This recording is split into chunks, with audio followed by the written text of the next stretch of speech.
Shh. What? I didn't know it was a secret. Hey everybody, so if you remember anything about my story about my brother, this is my niece Emily. And I told you that she would eventually be coming to visit me from Ohio and that we would finish the story. So we're here today to finish the story. So, Emily, it was never a secret. It wasn't. It wasn't. It wasn't. So, for me, I grew up knowing that my dad was adopted. It was never a secret. I don't remember ever even being told, hey, I'm adopted. I just feel like I always knew. It was never any secret. In fact, my Nana and Papa, which is what I called my dad's parents that raised him, his adoptive parents, my Nana and Papa never kept it a secret from my dad or my Uncle Dave. My dad had an older brother, not biologically related to him, but that my grandparents had adopted before they adopted my dad. And we always knew that both Uncle Dave and my dad were adopted. In fact, Nana used to call their birth mothers her angels because they gave her what she could never have. Mm-hmm. And so, yeah, it was never a secret. It was never taboo. Right. In fact, they were always even open to helping Dad or Dave do anything that they could to try and find their biological families if they wanted to. And that was never something Dad wanted to do. He always said Nana and Papa were his mom and dad, and he had a wonderful life and a wonderful childhood. He never knew anything. He never needed anything. He never wondered about anything. He was an infant, never knew any different. So there was no bitterness. There was no secret. Right. He told me that first of all, that he thought he was just somebody's Saturday night mistake. And secondly, that he had no need. So therefore, he didn't search for anybody. You know, he had a family that loved him. And my response to that was, that's everything that my mom would have wanted. You know, she just would have wanted to know that he was taken care of and loved, and that she didn't throw him away. You know, that's what would have meant the most to her. So I think what is so special, part of it that's so special to me now, and the research that I've done on that whole era and everything, was how my Nana approached it. And what is so special to me, and my grandparents were good people. They were Christians, and they were involved in their church and in their communities and in their boys' lives. And they were just great people. And she always said that their birth parents were her angels and gave her what she couldn't have, but she never once ever made it shameful on the birth parents. Because it was shameful for her. Right, she never said, oh, well, we took them to give them a better life, or, their birth parents were so young and shouldn't have done this or that or anything. She never, ever did any of that. And I think that it speaks to their character. Oh, yeah. She was ahead of her time. And we're talking, I think your dad told me that she sat them down when Dave was 6 or 8. So your dad would have been 6. If he was 8, your dad was 6, right? Somewhere Correct. in there? Yeah. Mm-hmm. So she sat him down then and told him. And he said he didn't even understand what adoption meant. Right. And he didn't care because it didn't matter. You know? Well, and I think, I'm not sure if I've ever even told you this or not. My Nana had one biological sister, my Aunt Jane, who I was named after. But then they also had their best friend, Jane, and my Nana's best friend, when they were small children, lived just down the street, and her name was Constance, or Connie, and she didn't have a very good home life, so to speak. And so my Nana's parents, being my great-grandparents, actually took her in and adopted her.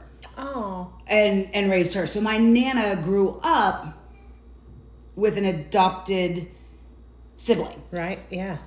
Kind of thing. So I guess, so adoption wasn't new to Nana's family either. Right. Yeah. One thing that Emily, which I kind of knew this about the way that women were treated who got pregnant and weren't married in the early 50s. And even into, I read an article, the thing you sent me was from like 1966. That's the year I was born. And it talked about the psychological, the mental, the shame that was put on them. And they, what was the one term? Something like breeders. That they were just breeders for people who couldn't have children. Then they would take those kids. During the baby scoop era. And it's funny because that's most commonly known as baby boomers, but a lot of it was baby scoopers. And if you do a lot of research into that, it's just, I can't even imagine. I can't imagine what they went through. Dolores, what your mom went through. That's right. I can't. Yeah. So tell them about when you found out I contacted your dad. So he called me. I was actually on my way home from work, and he called, and he said, "What are you doing?" And I said, "Well, I'm driving home from work. Actually, I was at a gas station." And he said, "Well, call me when you get home from work, and you can sit down." That's a little alarming. I was like, "Is everything okay?" And he's like, "Yeah, but everything's fine, nothing bad. Just okay." So I finished getting gas, and I was literally, the gas station was like around the corner from my house. So I couldn't have been 10 or 15 minutes, and I rushed to my house and immediately called him back because curiosity. Oh, yeah. And he said, "Well, Em, I got a call from a lady who says she's my sister." I said, "Really?" And he said, "Yeah." And I said, "Well, that's kind of cool. How'd she find you?" She said on the internet somehow, and I don't know how that works, but that's what she said. My dad was not tech savvy at all. Like, whatever the polar opposite of tech savvy is, that was Dad. So I was like, "Well, what's her name? What'd she have to say?" And so he told me, and he told me y'all had a great conversation, and that you were going to be sending pictures. And I said, "Oh, I want to see him when you get him or whatever." And he said, "Okay." And I was like, "That's really cool." But that was just after your first conversation, right? So there wasn't a whole lot. We hadn't chatted about it a whole lot.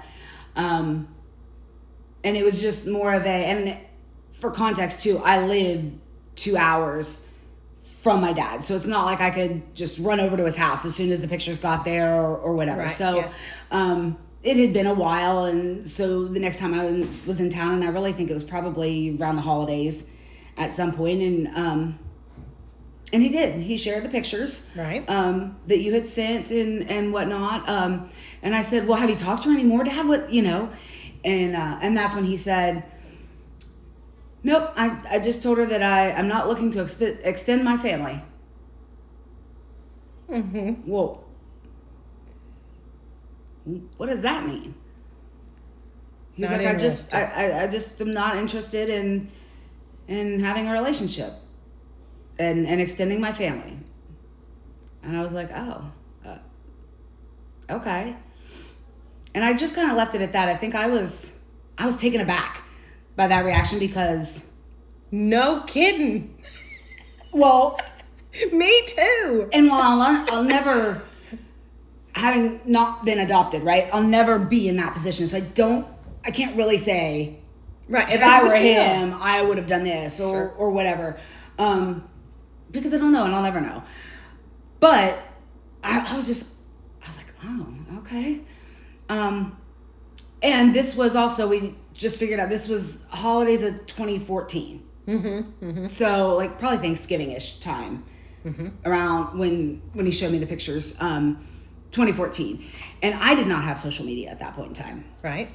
Hey, we're going to lose our time because we only have 10 minutes. But right. We'll be right back. We're coming right back. We're going to do another one, and we'll be right back.